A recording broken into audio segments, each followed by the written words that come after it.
If you don't want to live with my parents, then we are getting a divorce. My husband, Tom, said this to me with a serious face. To that, I tried to reply with, But then he starts to scold me as if we are in a manly fight. I am an only child, so it is my duty to take care of my parents. You knew about this, and now you're saying you don't want to live with my parents? This is not allowed. I was so surprised that I couldn't say anything back to Tom, when I should have. I am not opposed to living with the in-laws, but I am just feeling very frustrated and stressed all the time with extremely unreasonable demands from my husband and in-laws. Since my husband, Tom, was an only child, he seems to have been raised with a lot of, well, too much love from his parents. Tom was so spoiled that even as a child, he got anything he wanted, and the in-laws just praised on anything and everything he did. To my surprise, his parents bought him a semi-double luxurious bed which cost $3,000 just because he said, "The bed is too firm," once. This happened when he was just a university student. Since they were that kind of in-laws, even after we were married, they would come to me with many unreasonable demands. For example, my mother-in-law raised her eyebrows when she saw me buying and cooking a large bag of chicken thighs, which was affordable when we were tight on money like the day right before payday. Stella, recently Tom has been complaining that your cooking is not yummy and not satisfying because you only cook chicken thighs. Just because it's cheap, don't cook poorly, and sometimes why don't you try to cook something delicious? Since my mother-in-law, Clara, would say such thing, I would try to cook a pork steak. Then my father-in-law, Richard, would grumble. "Isn't pork steak what poor people would eat? Since Tom is working hard and earning enough, shouldn't you make him praise him by making him a beef steak? I seriously feel bad for Tom for marrying a wife from a poor family." If Clara and Richard would think for a second that Tom is not satisfied in any way, they would immediately blame it on me and complain it to me. Also, they would say how they pity Tom for it. Really, every time I would see my in-laws, I feel very stressed. But Tom is an only child. I knew one day he would say about living with the parents, so I was being prepared for it. I am also an only child too, and only had my father Bob. We were well off, and Bob raised me all on his own.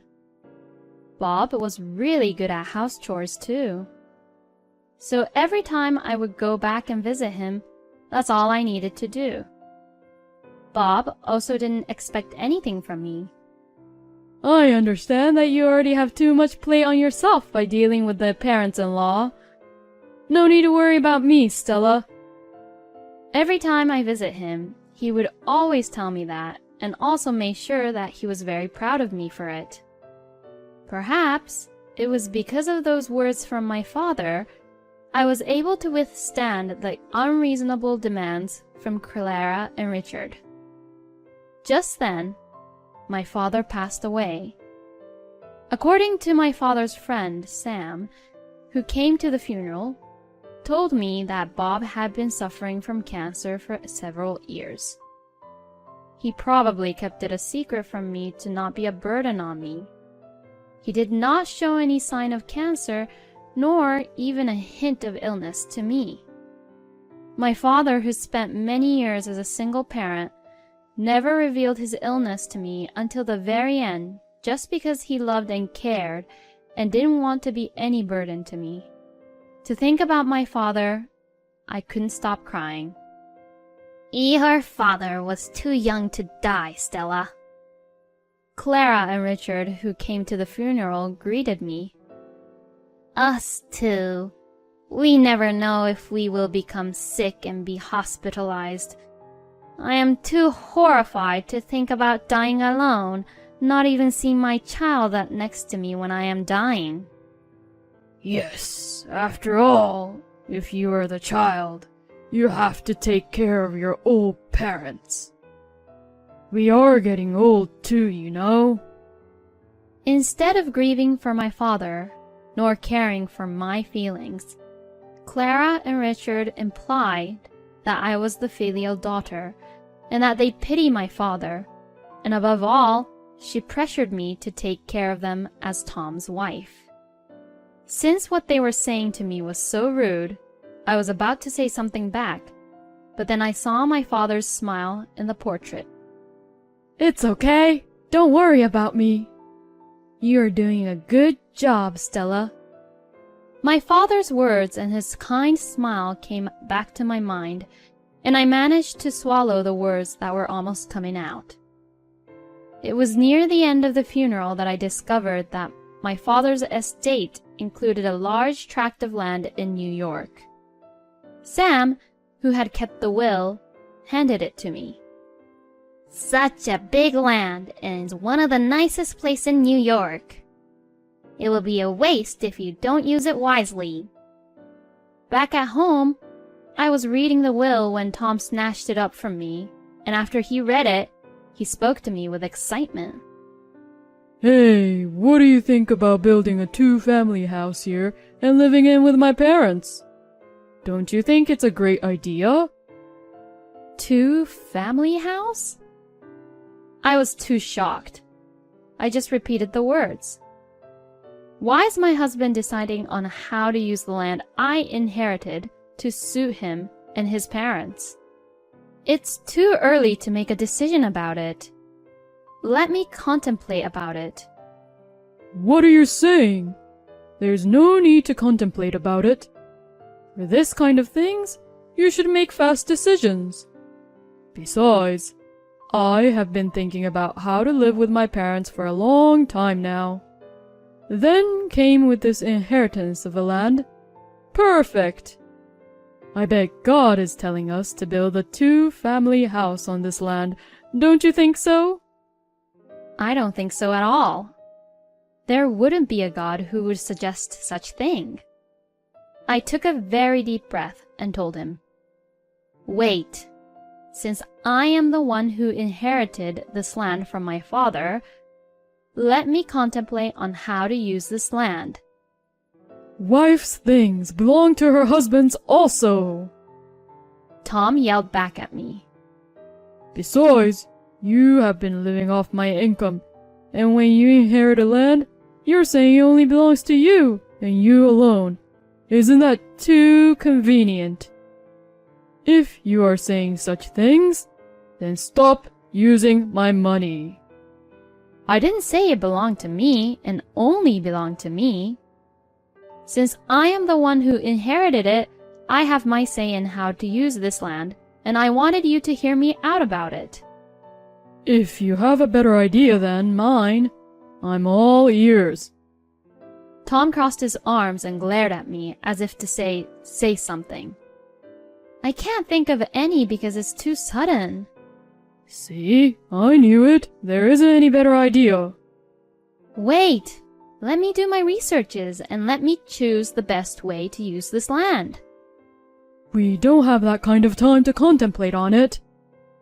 Tom turned his back to me.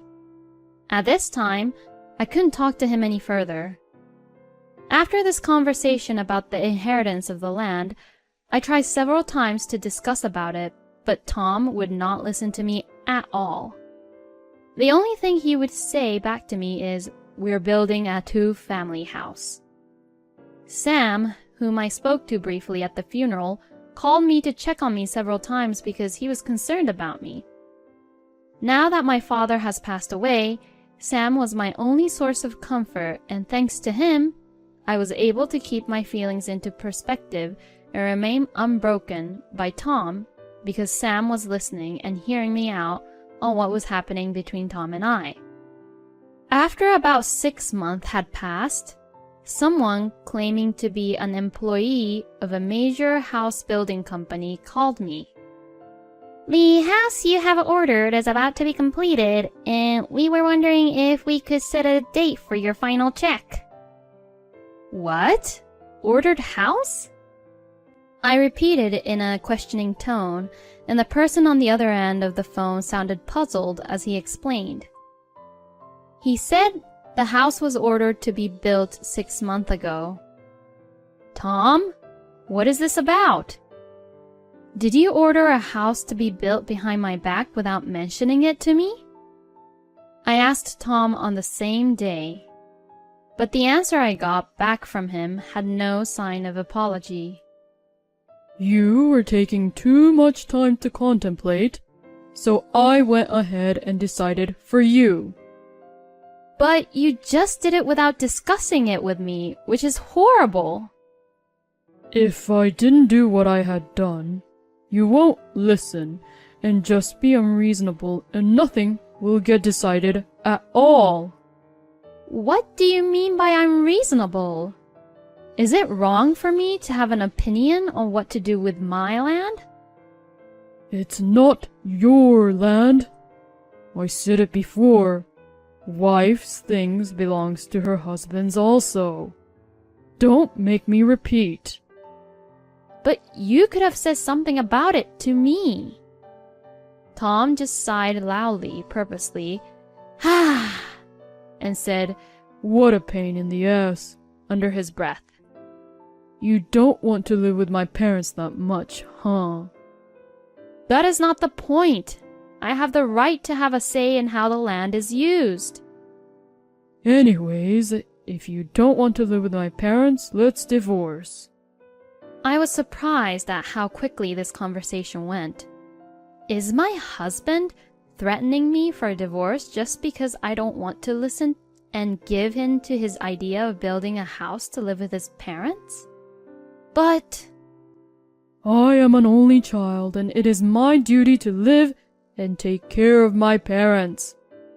You knew about this, and you have no right to say no to it.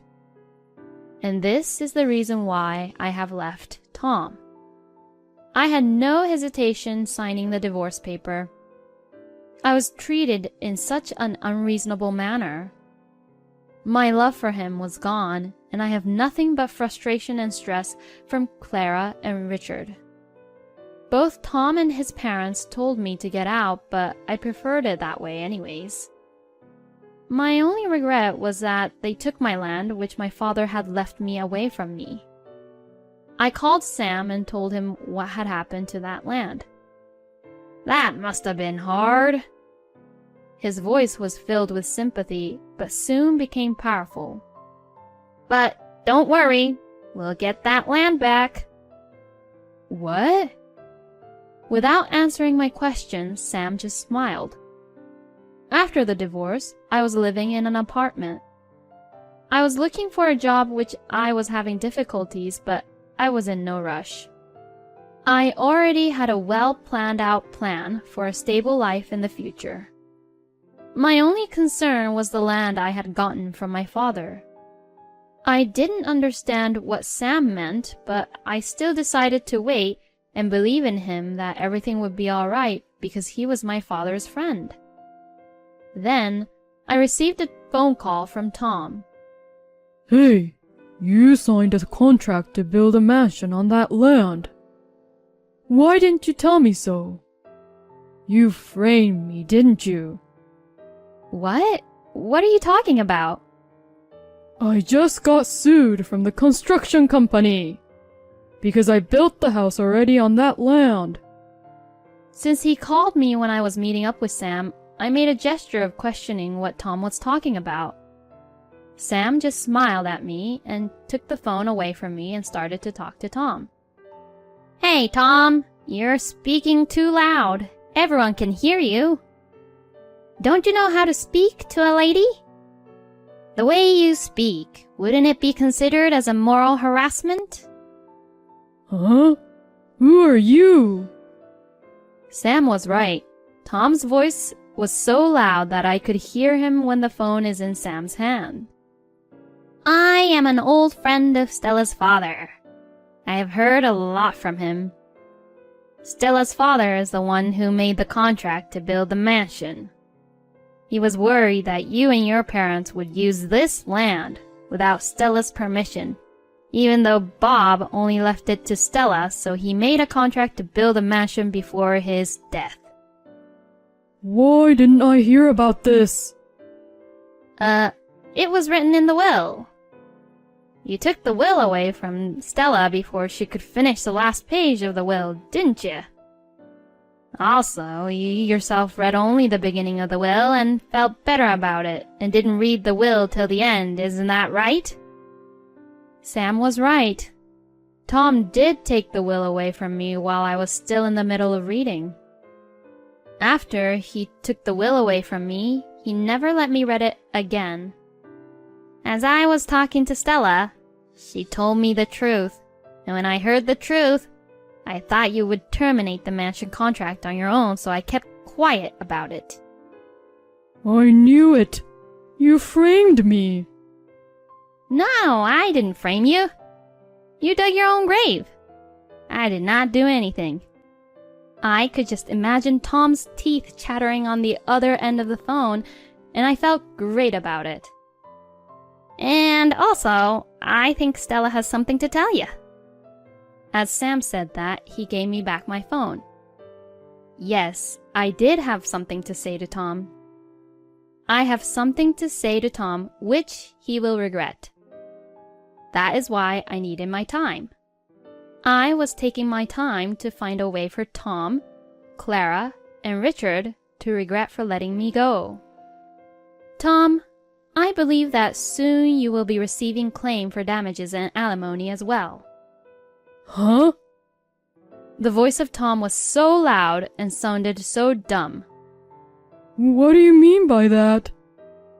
Tom, since you used my land behind my back without my permission, I was so frustrated, so I did my research a lot. And then, I found out. I found out that I was able to claim for the damages if a house is built on the land without a permission. You've got to be kidding me. It wasn't without a permission, because what belongs to the wife belongs to the husband. But I am not your wife right now, am I? As I said this, Tom just didn't know what to say back. That land is still mine right now. Because we got divorced, you and your parents have no right whatsoever to use my land at all. But when I built the house, it was while we were married. Yes, behind my back, without my permission. Without my permission, you have built the house on my land, and because I was opposed to it, you just kicked me out of the house and divorced me. Again, Tom was silent. So I continued.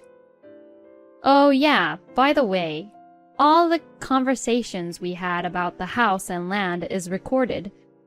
The fact that you started saying that you will build a two-family house on my land, even though I wanted to have some say in it, and that without my permission, you have started to build a house, and every time I would say something about it, you would just harass and scold me about it, but this is all recorded. I talked and submitted this recording to my lawyer. This is for the alimony. I heard Tom say damn on the other end of the phone. Then without any more saying, he just hanged up. Wow, he just hanged up. I had more to say. As I said that, Sam laughed. Haha, you had more to say? Stella, you go, girl. I know, right? Sam, you're pretty mean too. You didn't tell me about the mansion. I could have told it to you, but I didn't know if you would be like this to Tom. I am proud of you. Sam looked so happy. I smiled. Thank you. Then, it didn't take long before Tom called again. But this time, he didn't call with thuggish attitude like before. He was so upset that he really sounded like he was about to start crying. Stella, I am sorry. I am truly sorry. You're the only one for me, and I still love you. So let's get married again. I can't believe you now. After all you put me through? I know, I am sorry. I'm very sorry. I'll apologize as many times as I have to. No way. If I get married, you and your parents will get together again and pick on me, won't you? I won't do that. I knew why Tom was so desperate to have me back. After consulting with my lawyer, Tom and his parents had to tear down the house and give back the land over to me. If that's the case, Tom and his parents, who had already moved out from their original home, will have no more place to live at all. In addition to the mansion construction company's lawsuit, there is the eviction from me. They would have no other choice but to abandon the house Tom had just built. So that is the reason why Tom is sucking up and trying to win me back, hoping that I will somehow drop the lawsuit against them and do something about the mansion contract about it. Or there were other ways I could have helped him. For example, I could just purchase the house Tom has built. If I buy the house from Tom, of course, it wouldn't be the full price Tom has paid, but at least Tom and his parents will get some amount of money. With this money, they could have started a new life. However, since they tried to take the land away from me, I was not going to show any mercy at all. So without any of their say in it, I decided to have the house they built to be demolished. After Tom and Clara called, then Richard called. We are old and we don't have much more time. At my age, I can't imagine being onto the streets. I will apologize if I've given you such hard times. So can we have another chance? But I completely refused to comply with their demands. In the end, Clara hysterically cursed me, "You devil," but this was nothing more to me than a howling of a loser. I replied, "Whatever." After that, the demolishing of the house was completed and the land was given back to me. As scheduled, the mansion was built on my land. There are many tenants and I have a very steady income. In addition to that, I am receiving compensation from Tom and his parents. I'm getting transferred a reasonable amount of money every month. As for Tom and his parents, they have moved into a very cheap apartment and is managing to get by. They are in quadruple payment disaster. The damage compensation and alimony to me, the loan of the house which was demolished, and the damage to the mansion construction company. Not being able to pay his bills by his income now, Tom is working a second job. Clara started a part-time job, and Richard is working by cleaning restrooms of a shopping mall. Since Tom, Clara, and Richard have a tight bond, I hope they will continue to cooperate and work together to pay me and the construction company off. I will also keep on checking on them to make sure the payment will not be delayed. I won't lend a hand to them for sure, though.